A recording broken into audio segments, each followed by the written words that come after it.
Just someone to say sorry for what they done. And that will probably never happen. But if we just got that much, it might make life easier for Derry.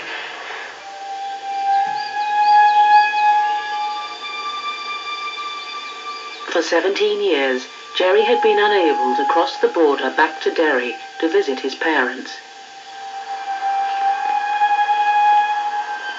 My mother died on the 15th of July 1997, and because I was on the run, I couldn't go back to Northern Ireland to see her actual burial. But it was arranged by a family member that the funeral cortege would be brought into Donegal, where the service would be held in a small church just outside Derry, on the Donegal side of the border. And so the funeral cortege came down with friends and relatives, and basically I was allowed to say my goodbye to my mother.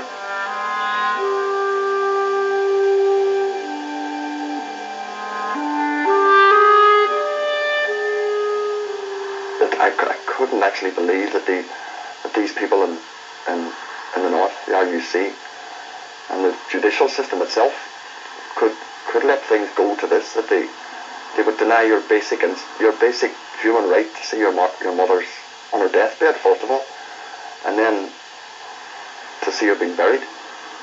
But I would have to drive off back this way while the funeral cortege went back up to Derry, and that I couldn't accompany my mother just to see her being laid to rest, basically.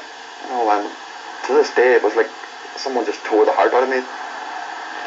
And this was 97, this was 17 years later. You think it would be all over by then, that I could have been with her when she died, and you know, how dare they?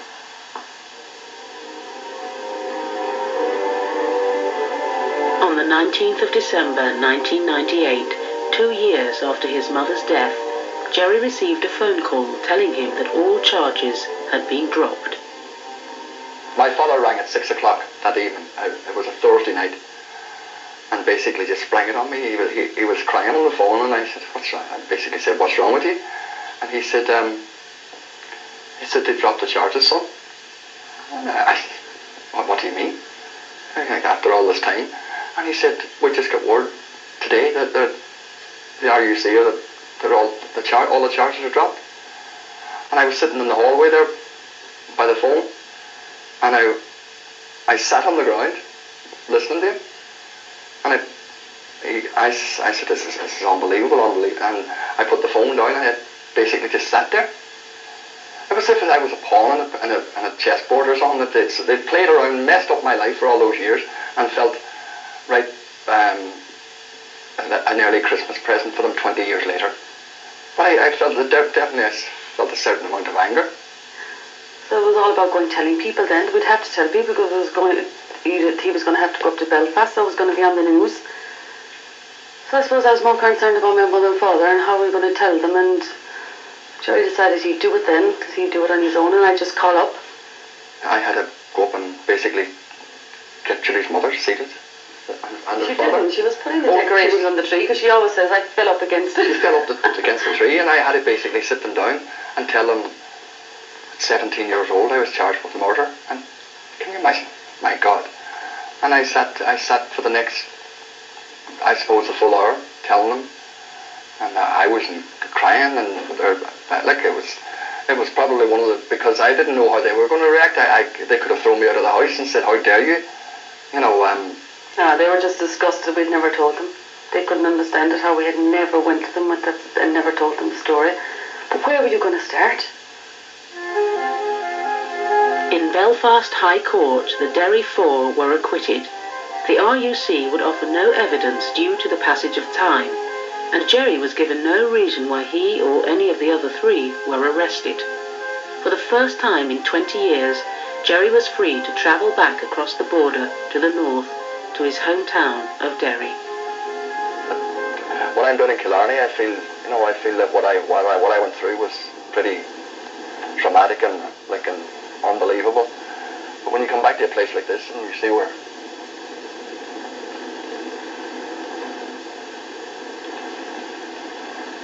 site of the Bloody Sunday killings, where 14 people were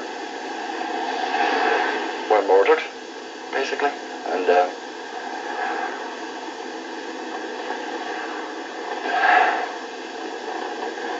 you know what happened to me is it was terrible. But when you come back to a place like Derry, you're sort of humbled by what has happened to the whole population of the city, like, and in some ways I probably feel almost ashamed to say that at 17 I was so naive and gullible to sign a statement involving myself in a murder.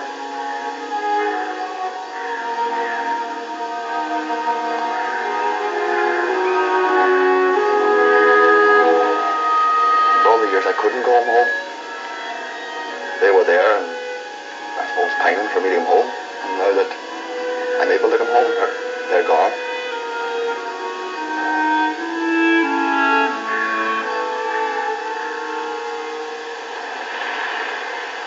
Jerry decided to stay in Killarney and bring up a family of his own.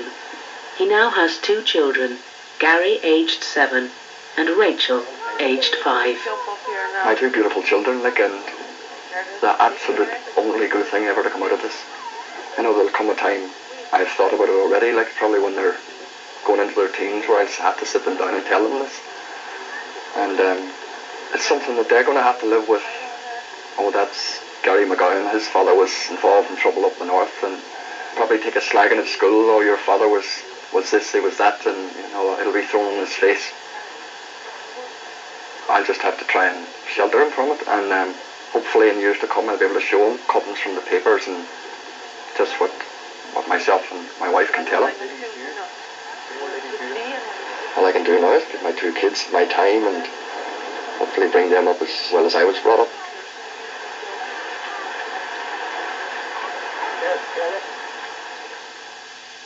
Here we have a photograph.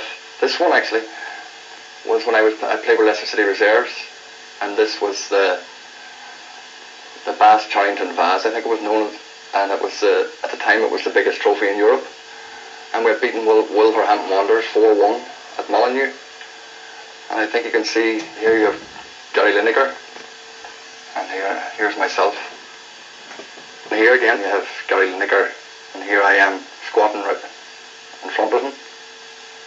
I always had them, and I never thought of framing them until maybe 5 or 6 years ago, and actually until I had set up my own home, because basically I'd been flitting from nest to nest, as it were, and I'd been in bed sits in Dublin and bed sits here in Killarney, or staying in the staff quarters and the hotels and things like that. So I never really had a base as such. So I think when I set up home here, I uncovered them and just decided to get them framed, but maybe give them not pride of place, but I certainly put them up on the wall anyway, you know. I think they were over the mantelpiece there just up until a few days ago, and having come back from Leicester, believe it or not, one night or 3 nights ago, I just decided to move them. Hopefully I can move them and maybe move them to the hall in another couple of months, and maybe I won't need reminding. Maybe that trip to Leicester just buried a bad dream. Or no, it wasn't a bad dream, it was a great dream, but it's just buried, just put it to rest, you know, these thoughts of what might have been. Well, of course he'll always be a reminder. Even today I just sat and listened to the fact that Gary and others in the consortium to take over Leicester City. But that doesn't matter. Hopefully it won't matter anymore, you know. It's just that I can get on with my life, yeah.